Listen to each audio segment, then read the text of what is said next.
Chapter 389. A glass dome? A bunch of people couldn't figure out what it was, and they all rushed out to take a look. They didn't know until they saw it, but they were shocked. Everyone went outside and immediately saw what the glass cover the bodyguard was talking about. They saw a sky blue cover standing outside the city. It was boundless and had no end. A few people raised their heads to look at the sky, but they could only see that the top of the dome was faintly obscured by the clouds. It was supposed to be working hours in the city, but at this time, everyone was stunned by the sudden change. A large number of citizens walked on the streets. Those who were slow to react were still looking at the horizon, and those who were quick to react were trying to call their phones. However, no matter how they tried, there was no signal on their phones. The crowd was filled with confusion. No one knew what was going on. Mr. Mayor, the city's power supply seems to have stopped. The remaining power can only last for half an hour. General, the army is unstable. We can't contact the gas company, and the city's heating system will be down soon. The members of the Anti-Superhuman Committee could be said to be the current elite representatives of the metropolis. There were people from all walks of life in politics, military, and business. There were people constantly passing on the news. The leaders were all in a terrible fix. The key point was that they did not know what this scene meant. What they didn't know was that Thea had already guessed most of it. The strange energy ray and the huge glass dome. Others couldn't see it, but her eye of Horus wasn't limited. There were many glass products outside the dome, and there were all kinds of cities in them. Combined with the huge robot walking by not far away, Thea clenched her teeth. She was so King unlucky. This was Brainiac's collection room. The robot wasn't huge, but she and the others, including the city of tens of millions of people, were all shrunk. The opponent's ray shrunk in an instant, and then it changed space again. Under everyone's gaze, Thea couldn't fly, and she could only determine that they were on an alien spaceship. As for whether they were in the solar system, it was hard to say. Fortunately, Gideon's main program was placed in the power armor, and the armor was separated by a space ring, so Brainiac didn't notice. Otherwise, even Gideon on the Wave Rider would not be a match for Brainiac, an AI that had evolved to its peak, let alone the current Gideon. His consciousness was eternal, and he knew all the knowledge of the universe. In a way, Brainiac was an immortal god. Gideon could not take it out. Once he took it out, he would betray them without any discussion. It was not unreasonable for the high-tech planets in the universe to ban the development of artificial intelligence. Brainiac could easily think of 100 ways to deal with low-level artificial intelligences, just like how Thea dealt with ordinary people. Several government and business leaders initially thought that it was an experiment by the military. They pulled General Ryan's sleeves and spat on his face. The old man repeatedly explained and finally dispelled their suspicions. Everyone, does anyone know what's going on? General Ryan asked. He seemed to be looking at the crowd, but in fact he was mainly looking at Thea. After all, she was the only supernatural person present. The old man did not take the initiative to talk about Thea's ability. It was not difficult to guess what he was thinking. In case the situation was extremely bad, he would let Thea save him first. If he exposed Thea's ability, a bunch of people would need to be saved. It would be troublesome if he didn't save who. There was no need to increase the number of competitors. A few people who had the same idea also stared at Thea with bright eyes. They all had the same idea, to ensure their own safety first. Thea chose her words carefully. She did not speak, but Luther did not plan to let go of this opportunity to be in the limelight. Let's go to my lab. My equipment has detected a ray, but the specific effect needs to be analyzed by the experimental equipment. Luther then raised his wrist and showed everyone the high-tech equipment he was wearing. Thea, of course, did not want to watch him show off. She cleared her throat and said, "Mr. Luther, there's no need to go to your lab. I'll tell you now." When everyone on the ground focused on her, she continued, "All of us, including the entire city, have been atomized by a ray." Atomization. The group of businessmen and politicians did not understand what this meant, but Luther did. His expression was extremely serious. The secretary sitting next to him also looked at Thea with a complicated expression. Luther's originally calm face finally showed a trace of panic.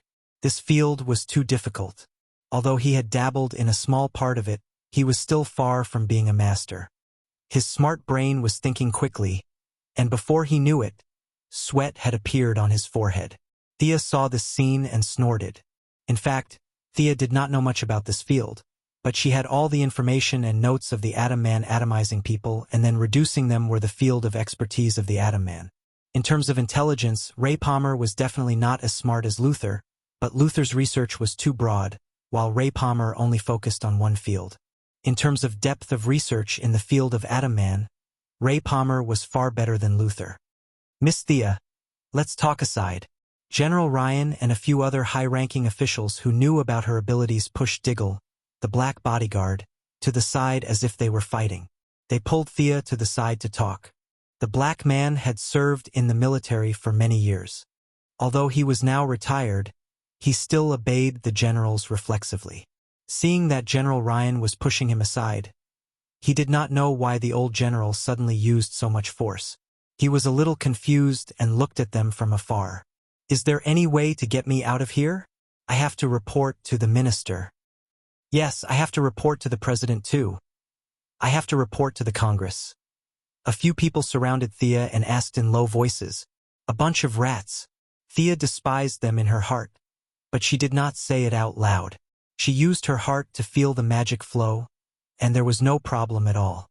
Although she did not know where she was now, she was not worried at all. It was just within the scope of this universe. The light ring allowed her to travel through the universe, and the divine bow and arrow could travel through time. She could not understand the feelings of these old guys. Everyone, don't worry, listen to me slowly. Thea first calmed them down.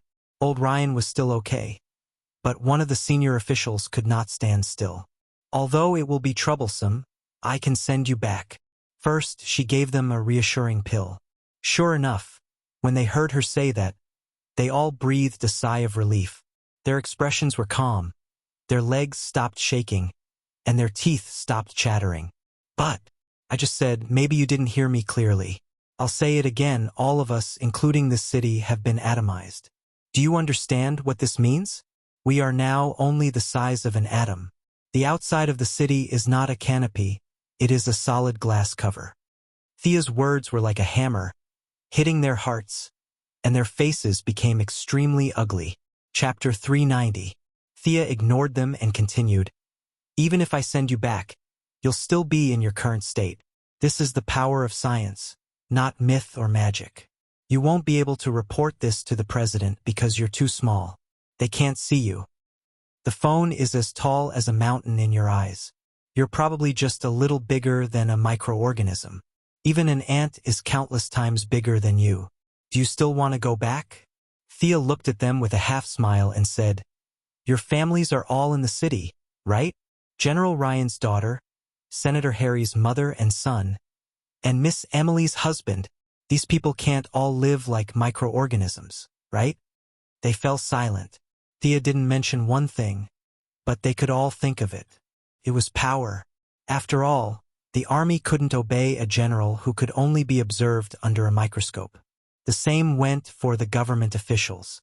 The voters couldn't go out and watch them give speeches with a high-powered lens. "Then do you have a way to restore us to our original state?" Someone asked Thea. "First, I have to find a wavelength that can make us smaller. Then, I just have to set up an inverse matrix using the isotope principle.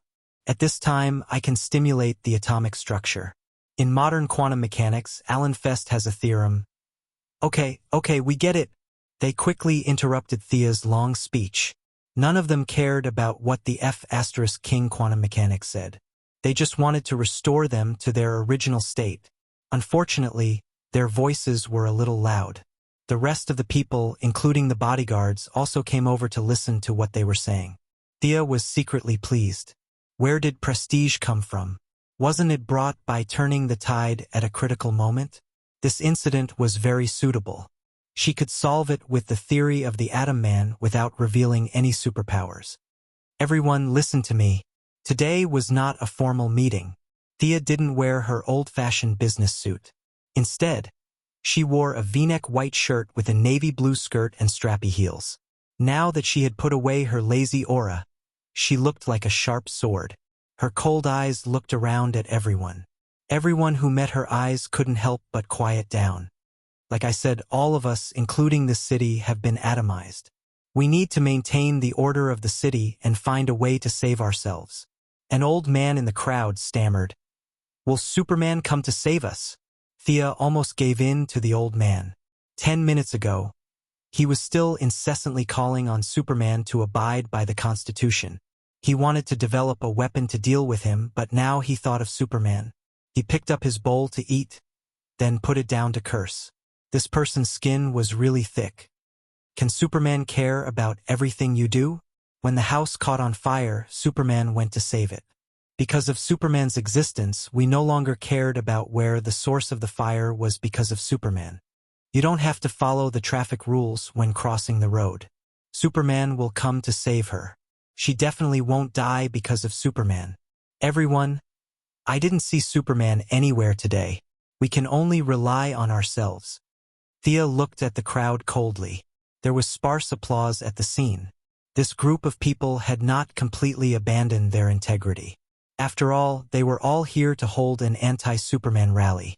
It would be too ironic if they counted on Superman to save them now. Even the conceited Luthor clapped twice reluctantly. Between being rescued by Superman and dying, he might have swallowed his anger and chosen to live. But now that it was not a matter of life and death, he agreed with Thea's words. It was just a pity that he did not say it himself. In fact, Thea was not lying to them. She really did not see Superman in the city. She saw many acquaintances, such as Louise Ryan, who would appear wherever there was danger. She also saw the wife of the black man beside her, the mature woman of the Heaven's Eye Society, Lila Michaels, and her own subordinate, Poison Ivy. But as for Superman, she really did not see him. "Miss Quinn, do you really have a way to solve the current situation?" Luthor asked in disbelief. "Although it's not a sure thing, but this is my plan." In order to boost the confidence of this group of people, Thea explained the process and principle of her anti-atomization to this group of people. The group of politicians and generals looked as if they were listening to a book from heaven. Their expressions were like, but Luthor really understood. Although Thea did not talk about the details, he knew that this plan was feasible. Moreover, it was a technology derived from the current level of technology on Earth. This made Luthor extremely unhappy. Superman was stronger than him, and he could say that it was because the other party was an alien. But now Sia, an Earthling, was suppressing him in the field of science that he was best at. This was something that he could not tolerate no matter what. He was too proud to lie through his teeth. He only understood about 40% to 50% of Sia's theory, and he was wondering if there was anything he could improve on.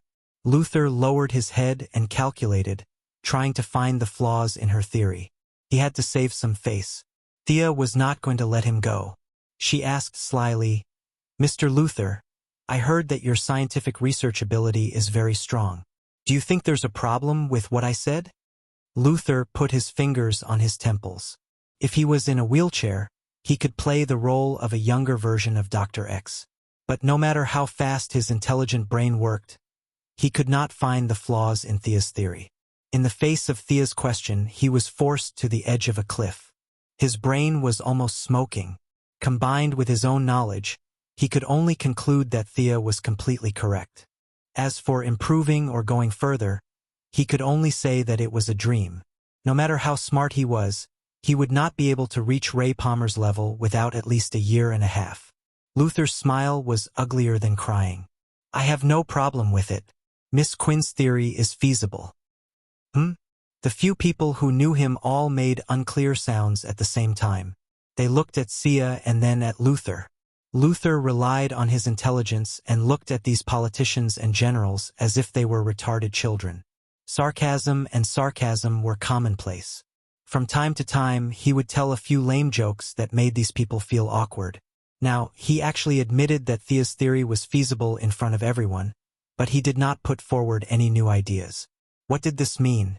It meant that Thea's scientific research ability was also redeemable. If they did not miss the opportunity, They were ready to talk to Thea about the new weapon. They were really fed up with Luther's constant show of superiority every day. Thea looked at the silent Luther with great satisfaction. Physical destruction was not a skill, but it was a sense of accomplishment to be able to knock him down in what he was best at. As for the fact that this knowledge came from the Atom Man and did not belong to her, Thea did not care. After all, no one would expose her. Besides, the Atom Man was still wandering around at this time. No one would have an opinion if he said that it was Thea's theory.